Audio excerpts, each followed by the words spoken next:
Olá, Freirecaster, tudo bem com você? Eu espero que sim, porque do lado de cá tá tudo massa. E hoje estamos aqui para entregar um episódio especial do Freirecast. E para nós é um orgulho justamente produzir esse conteúdo para vocês.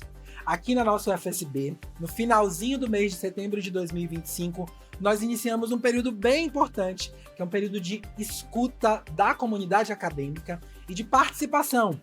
Todo mundo da comunidade acadêmica vai ter a possibilidade de, por meio do voto, decidir quem será o próximo reitor ou reitora da nossa universidade pelos próximos 4 anos. E como você sabe, o Freirecast é o quê?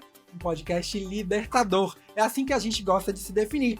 Então, dessa forma, nós abrimos em primeiríssima mão espaço para um diálogo franco e bem transparente entre os candidatos e candidatas e você, nossa audiência querida. Nós passamos as últimas semanas num processo acelerado de produção destes episódios e, como você pode imaginar, deu um trabalhão. E é por isso que eu já quero pedir para você dar um like nesse episódio, para você seguir o nosso perfil nas redes sociais e, claro, para você compartilhar o link desse conteúdo com outras pessoas. O nosso material está sempre disponível no YouTube, do Bacharelado em Mídias Digitais, e também no Spotify. Por favor, ative o sininho para que você seja avisado toda vez que um conteúdo novo do Freirecast estiver disponível. Hoje nós temos o orgulho, o privilégio de receber o candidato da Chapa 2, professor Fabrício Zanchi, que ao lado da professora Caroline Caputo, sua candidata a vice-reitora, estão aqui para conversar com você, Freirecaster. É um privilégio ter vocês aqui no campus Paulo Freire. Antes de começarmos, no entanto, eu queria contar algo muito especial para vocês. Vocês sabiam, Freirecasters, que este é um momento histórico da UFSB? Pela primeira vez, nós temos 3 chapas concorrendo à reitoria e nós fizemos questão de convidar todas elas para que sentassem aqui junto conosco e pudéssemos então ouvir, dialogar e ajudar você a fundamentar o seu posicionamento, votando nas urnas eletrônicas nos dias 10 e 11 de novembro. Nesse processo, nós propusemos algumas regras, qual que seria o formato da nossa entrevista e também quais eram os tempos envolvidos. Nós propusemos isso para todas as chapas. E felizmente, cada chapa que topou participar do nosso Freirecast aceitou exatamente todas essas observações, todas essas indicações. Fizemos um bom acordo. Então, sem mais delongas, eu queria dizer, seja muito bem-vindo, candidato. Fique muito à vontade com a nossa audiência. Eu quero passar justamente a bola para você, pedindo que você se apresente e que também já fique à vontade para apontar para a nossa audiência os principais elementos da sua proposta de gestão. Vamos estar ali acompanhando o tempo e, por favor, agora faça uso da palavra. Bom, primeiramente, muito obrigado. Acho que, Daniel, essa proposta de um cast no Freirecast, ela é muito especial porque aí a gente começa a mostrar quem somos nós e para o que viemos, né? Bom, eu sou o professor Fabrício Berton Zanchi, como o professor Daniel já passou, né? Estou atualmente como decano do Centro de Formação em Ciências Ambientais, lá no campus Osídio Nunes Costa. Sou matemático de formação, licenciado. Fiz meu mestrado em meteorologia e doutorado em ecohidrologia. Então, mas mesmo assim, com a parte de pesquisa, mas a parte de educação muito forte na minha vida. Adoro estar em sala de aula. E estou aqui numa perspectiva muito interessante, que é assim, a paixão que eu tenho para com a comunidade e para com a educação. Eu falo isso de coração aberto, porque eu tive oportunidades de outros empregos, logicamente, a gente passa por várias situações, mesmo com toda a pressão financeira que a gente tem enquanto brasileiro, né, de fato. E assim, eu tive outras escolhas, mas a melhor escolha foi estar aqui na educação como a minha moeda de troca de todo o conhecimento que eu tive e todos esses anos de dedicação, né, e trabalho que eu tive. E eu gostaria também de apresentar, né, a minha vice é a Caroline Caputo. É uma pessoa fantástica que, assim, de toda essa construção da nossa proposta, o nome dela ela veio a calhar, porque ela é também da educação, ela é licenciada, né, de letras, ela da área de letras, também mestrado, doutorado, e trabalha com uma forte, um forte abraço social, porque ela está agora também trabalhando com a parte da UPT, e isso abre muitas portas para os nossos estudantes localmente. É isso. Maravilha. Conte para a gente, então, candidato, as suas principais propostas. Quais são as que você destacaria? Bom, para quem leu, né, nossa proposta, a gente tem 26 princípios, né, norteadores da nossa proposta. No entanto, eu vou destacar 8, acho que 8, melhor 8, porque senão a gente vai ficar aqui até amanhã. Eu espero que todos leiam a nossa proposta. De certa forma, eu vou falar sobre o tripé da nossa instituição, que é, logicamente, ensino, pesquisa e extensão, como as propostas mais fortalecidas, mas, ao redor disso, a gente tem que olhar para as pessoas, logicamente, pela governança, pela gestão pública, pela internacionalização, pela cultura, e nessa perspectiva, a pesquisa também entra como um grande processo. Mas falando sobre educação, o ensino, né, em si, a proposta nossa é observar as DCNs, né, as diretrizes curriculares que a gente tem no país, e tentar entender melhor os nossos PPCs, porque hoje a gente propõe um curso, às vezes ele não está vinculado àquela determinada região, ou então a gente precisa, por exemplo, olhar se ele precisa ter uma AVA, que é uma forma de melhorar a transferência de conteúdo para o discente. Nessa proposta também a gente precisa olhar para os territórios, para o território, na verdade, se os povos tradicionais estão inclusos dentro desses nossos cursos, são os quilombolas, os indígenas, ou, por exemplo, uma das coisas que a gente precisa olhar também é os LGBTQIA+, APN+. Então, nessa proposta, os nossos cursos, ele precisa observar o território. De certa forma, se você coloca aqui um curso de astronomia, a gente pode ser que tenha necessidade desse curso, mas será que esse curso seria o curso ideal para o nosso território? Então, a gente precisa, com dados, informações locais, as necessidades, e propor um ensino que seja, pelo menos abrace a nossa população, né? Não é só o desejo de alguém ou de uma pessoa que chegou naquele determinado momento e falou, eu quero colocar esse curso. Para falar um pouco sobre pesquisa e inovação, vamos falar então, já que é ensino, pesquisa e extensão, Sim. Vou falar primeiramente nessa perspectiva. A pesquisa e inovação, ela é um grande gargalo dentro da nossa instituição. É onde o primeiro contato de um discente para ele chegar até, por exemplo, uma empresa, ou um emprego, ou onde ele possa estar atuando. Eu falo isso porque eu vim de uma escolaridade da qual eu trouxe na minha bagagem não só a parte educacional, mas a pesquisa também. E isso abriu muitas portas. Eu falo isso com toda a razão de querer que todos os nossos estudantes possam ter uma bolsa PIBIC, uma bolsa que ele possa ter acesso a melhores tecnologias, ou próprio, eu falo tecnologia no sentido geral, porque não é só tecnologia parte um computador digital, mas pode ser qualquer tecnologia que amplie o trabalho dessa pessoa, educacional, que seja. E nós temos um problema muito grande na universidade, a falta de equipamentos e laboratórios que nós não temos hoje. A gente precisa ter esse cuidado com essa instituição. Eu estou há 7 anos no decanato, do qual eu preciso ter essa melhoria nos nossos laboratórios, bem como qualquer um dos nossos laboratórios dentro da nossa instituição. Eu poderia já falar um pouco sobre governança, né? Mas eu vou deixar para o próximo. Tem 5 minutos, se você quiser. Pronto. Então, a gente na extensão, a gente quer construir um instituto de línguas que vai fomentar a presença dos nossos estudantes para uma saída, internacionalização, já estou falando sobre outro ponto, melhorar a receptividade desses estudantes que eles vêm de outros locais. A gente faz vários convênios, mas não temos um abrigo para esses estudantes. Os nossos daqui precisam também ter essa oportunidade de aprender essas línguas.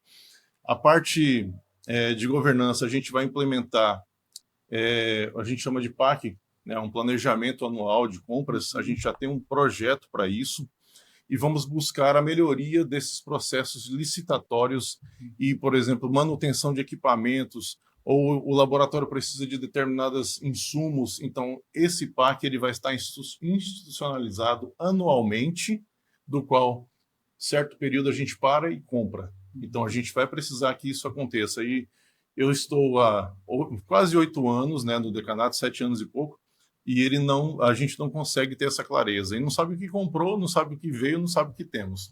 Então, nessa perspectiva. Outra coisa importante, a gente vai sedimentar a nossa gestão dentro de um banco de dados. A gente não vai sair fazendo coisas da nossa cabeça ou sem discutir com a comunidade primeiro. Então, um banco de dados, por exemplo, se você olhar hoje, tem o Power BI dentro do nosso sistema da UFSB. Isso há 5 anos atrás partiu do nosso decanato. Eu sentei junto com uma pessoa brilhante, eu vou até agradecer aqui o Adriano Marcos, do qual ele nos recebeu e a gente, com aquela informação que a gente precisava, porque a gente não sabia quem entrava aqui. Nós temos, por exemplo, hoje a gente sabe porque esse Power BI que eu e ele, nós dois construímos juntos, e a Progeac, felizmente a Progeac colocou isso para funcionar e todo mundo tem acesso. Quando a entrada do SISU, quantos alunos nós temos, quanto nós temos de egressos, quanto nós temos de retenção. Então, a partir de dados, a gente começa a pensar na comunidade. E aí discute com todo mundo e isso fortalece todos os meandros da universidade. A última coisa que eu queria falar é a valorização das pessoas. A universidade hoje precisa de, por exemplo, ter qualificações e isso é uma tônica da nossa gestão. A pessoa que quer trabalhar num setor, ela pode ir para outro setor, desde que ela possa e tenha desejo de fazer isso. Vamos também colocar o PGD em funcionamento, porque a gente precisa só ter uma regulamentação com o Polari, que é uma forma de estruturar o PGD, o RSC, tá? Reconhecimentos de saberes, isso aí já é instituído desde 2012 em outras instituições. Nós vamos, nesse formato, trazer a comunidade para ela ter um pouco mais de amor pela instituição. Hoje a gente vê um pouco de distanciamento. Eu acho que aquele sintoma de pertencimento ele ficou um pouco afastado. A universidade precisa recorrer a esse ponto para todo mundo trabalhar feliz. Não é só chegar aqui e falar que eu vou executar alguma coisa. Não, quero executar com amor. A gente, como é professor, a gente sabe o quanto é gratificante estar em sala de aula, né? Acho que é isso. A gente tem 2 minutos. Não, quer destacar mais algum? Sim, perfeito. Eu estava falando sobre a parte de extensão. A extensão ela é um dos grandes e necessários. Eu falo assim, eu falo que ela é muito necessária porque, por exemplo, se eu desenvolvo qualquer coisa dentro do meu laboratório, seja ele lá de ensino ou de pesquisa, e se eu não levo ele para a sociedade, a gente acaba não conseguindo mostrar a universidade para a população. A população não nos conhece porque a gente não está lá presente naquele determinado encontro que a gente faz com a comunidade. Ela fala, nossa, tem universidade aqui? Então, a extensão é um grande caminho para a abertura da sociedade para dentro da universidade. A ideia é fomentar, ampliar bolsas de extensão. A gente, só dando um exemplo muito prático, eu fiz um trabalho muito interessante, do qual eu tive primeiro a nossa chapa Esperançar, né? O nome da nossa chapa é Esperançar, que vem de uma ideia que trazida por Freire, né? FreireCast. E nossa chapa, quando eu pensei em Esperançar, junto com a professora Caroline, foi tudo dentro da perspectiva de melhoria do ensino. Vai. 30 segundos. Melhoria do ensino. Aí, nessa perspectiva, a gente quer que todo esse sistema nosso ele chegue à população de uma forma ampliada, porque a gente não pode só aprender a teoria, a gente tem que praticar. Perfeito. Queria lhe agradecer, candidato, pela essa apresentação inicial e dizer para a nossa audiência que a gente teve a felicidade de contar com vocês justamente na produção do FreireCast. quando a gente propôs, candidato, para que a gente tivesse esse momento, né, de interação com vocês, que a gente tivesse a chance de escutar a chapa de vocês, assim como as demais, a gente convidou a nossa audiência para mandar perguntas, para se manifestar. Então a gente vai ter a possibilidade agora de ouvir perguntas tanto de discentes, quanto de tais colegas técnicos, quanto de colegas docentes. E aí, a gente fez um sorteio inicialmente antes desse episódio, não foi, candidato? E a gente agora vai trazer algumas perguntas justamente dessas categorias. E aí a gente tem um tempo de 15 minutos, a gente vai aqui, eu vou sinalizando para você, para tentar responder o máximo de perguntas que a gente conseguir de cada uma dessas categorias, tá Sim. bom? A gente vai começar com a categoria discente. E a pergunta vem lá do CJA, uma pergunta do Wendel Santos da Soledade.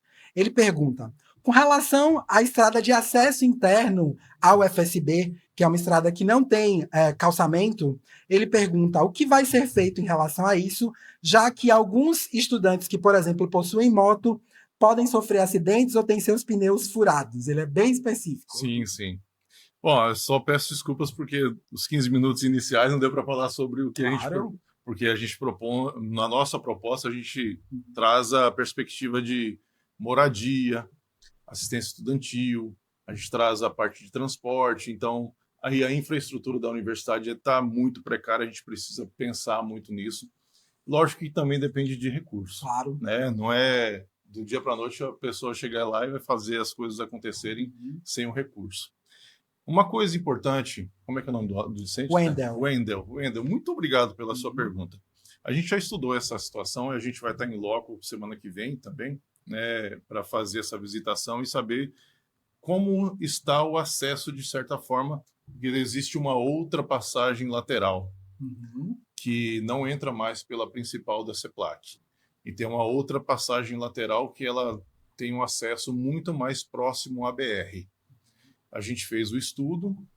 Eu não vou contar números aqui, porque assim, senão a gente vai ficar até amanhã aqui, mas em termos de recursos da universidade, a gente poderia pensar no calçamento desse espaço, que é um espaço menor, um custo que a gente tem que avaliar o quanto seria. Logicamente, não é o reitor ou a vice-reitora que vai dizer se aquele é a melhor opção, porque a gente democraticamente vai ter que pensar na perspectiva da comissão gestora, eles que decidem a melhor opção.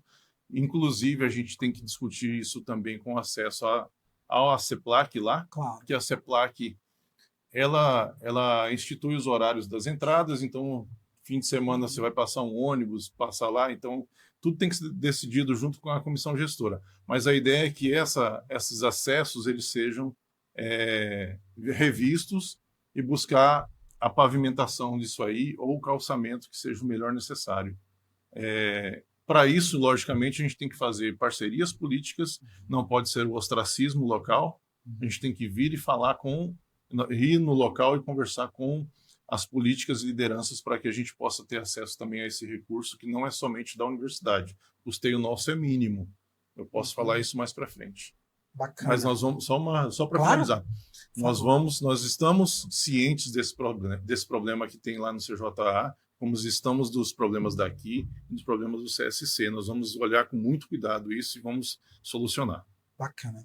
A nossa próxima pergunta, então, é de uma técnica, né? Uma pergunta trazida pelos colegas técnicos. A Deusa Lee, do CSC, ela pergunta: qual que é a proposta da chapa para a acessibilidade, aspectos relacionados à acessibilidade?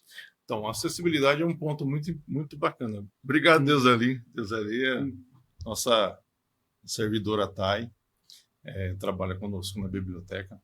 A gente tem uma proposta muito interessante. Até eu queria fazer uma correção aqui da nossa proposta, a gente colocou NA, Núcleo de Acessibilidade. Só que em discussões, porque assim, foram mais de 1 mês e meio dessa proposta ela ser concretizada, então a gente teve assim muitos apoios de várias categorias, e no momento quando eu fiz a proposta do NA e a gente discutindo com outras pessoas, a gente acabou pecando, né? Eu falo no sentido de faltar o I. Núcleo de Acessibilidade e inclusão. Ah, entendi. E eu falo isso, a gente já corrigiu. É uma boa oportunidade. É. Inclusive, a gente recebe todos os e-mails no nosso e-mail da nossa chapa, né, da nossa campanha, e estamos recebendo essas informações e agregando, porque se vocês lerem lá no início da nossa proposta, não é uma proposta finalizada, é uma proposta em construção, porque a gente vai ouvir toda a comunidade. Bom, o que nós temos para isso? Há 5 anos atrás, eu e o professor Vicente, é um professor de línguas, nós estávamos buscando primeiro equipamento de inclusão dentro da nossa universidade, que é aquela máquina de datilografia, que é especial para ou surdos, mudos, ou aqueles equipamentos que as pessoas utilizam. Eu não sou da área, até peço mil desculpas pelo detalhamento, que às vezes posso estar falhando, foge do meu detalhamento. Inclusive, Daniane, todos os Jackson, eu tenho muito apreço por eles, que eles trabalham, desculpa se eu estou falando falta de outros nomes, mas a proposta que eu estou querendo dizer, eu falo assim, há 5 anos atrás a gente já tentava fazer isso, mesmo não tendo, porque eu tenho estudantes com necessidades, e a gente não tinha sequer o aporte para isso. Então, falei do professor Vicente que a gente tentou já há 5 anos, há 6 anos atrás, encontrar as soluções já para o CSC. O nosso núcleo de acessibilidade e inclusão, que era para eu estar hoje lá em Porto Seguro, que está tendo a reunião, até peço desculpas, estou aqui, mas também são 2 coisas muito importantes. E lá a gente vai seguir a resolução da instituição, que hoje nunca foi implantada. E nesse núcleo vai pensar e executar o passo a passo de como a gente pensar na instituição e ter assistência ao estudante. O estudante chega com alguma necessidade, ou a parte de inclusão, nós não conseguimos porque não tem nenhuma resolução ou fluxo instituído. Então, a gente busca ter esse fluxo instituído dentro da nossa proposta de governança. E nós vamos seguir à risca, porque precisa. A população necessita desse apoio. Perfeito. Agora, para também trazer uma pergunta da categoria docente, essa foi enviada pela professora Adriana Takako, lá do CFCAF, no CJA. A professora Adriana pergunta: as chapas têm alguma previsão, a sua chapa especificamente, tem alguma previsão de ceder um espaço nos 3 campi ao sindicato docente, tendo em vista a importância desta representação? A falta de um espaço físico para o Sindiufsb reflete na baixa adesão à sindicalização e, consequentemente, baixa participação em movimentos de mobilização e assembleias, ela disse. Obrigado, Takako. Achei isso aí é uma das coisas primordiais. A gente tem que ter representatividade e esse espaço a gente vai ter que ter. Agradeço ao PAC, que agora estamos tentando a finalização do nosso núcleo pedagógico no CSC. Já tivemos em Itabuna, né? O núcleo de lá e o daqui também, que nós viemos aqui, não sei se você estava aqui no momento. Foi lindo, né? O Lula esteve aqui com o ministro, Rui Costa, tudo. E essa é uma não somente para o sindicato, mas para os DCEs também. Isso aí é uma situação que a gente precisa ter um carinho, porque representatividade ela movimenta dentro das nossas as lideranças movimentam dentro dos nossos coletivos. Então há necessidade disso, e isso foi uma coisa também que a gente já tinha lá em Porto Seguro, que foi uma preocupação de ter um espaço do DCE. Então, para a parte de sindical, vamos ter também. Perfeito. Isso aí é um compromisso, tá bom, Takako? A gente tem uma pergunta agora do CPF, que foi enviada pelo Wellington Alves Gabriel, um estudante aqui do CPF. A gente volta, então, para as perguntas do estudantis. A gente fez das 3 categorias e agora volta aos estudantes. Qual a proposta da sua chapa para resgatar o plano orientador e os princípios da carta de fundação da UFSB, como também para que nós tenhamos processos de ensino-aprendizagem baseados em pedagogias ativas? Pronto.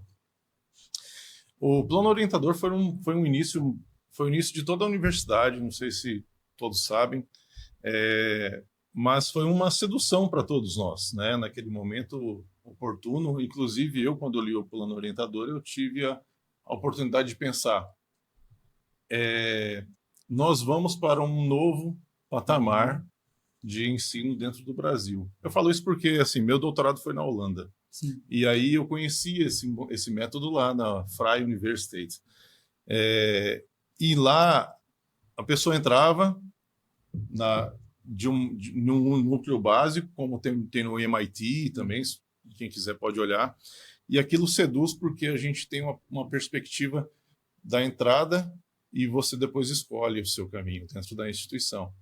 Inclusive, a gente fez uma reavaliação do nosso BI em 2017, eu trabalhei um ano inteiro para reorganizar ele e poder incluir isso dentro do processo de formação do primeiro para segundo ciclo.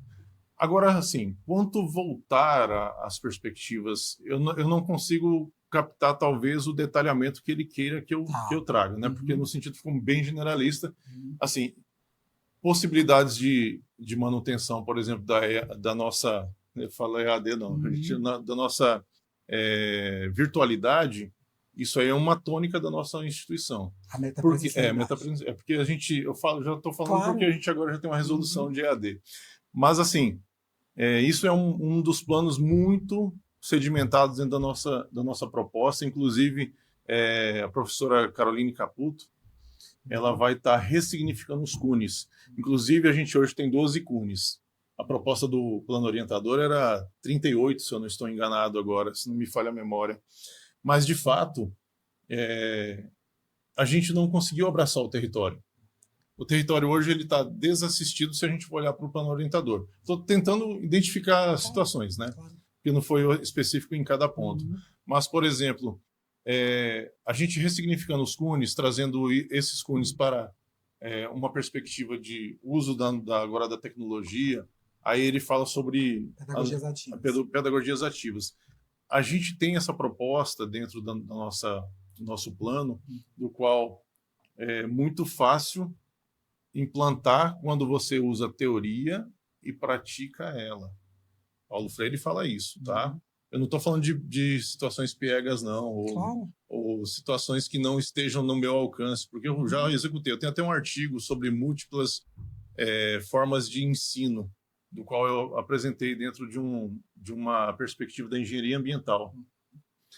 A gente pegou 86 pessoas, nós colocamos 86 discentes dentro de um barco lá no Amazonas na época, e colocamos eles para ir para uma comunidade, entender o processo de teórico e prático, para que a pessoa consiga, na sua vida acadêmica, encontrar um caminho para o seu trabalho, para o seu exercício de vida, para a sua forma de implementar aquele conhecimento na vida.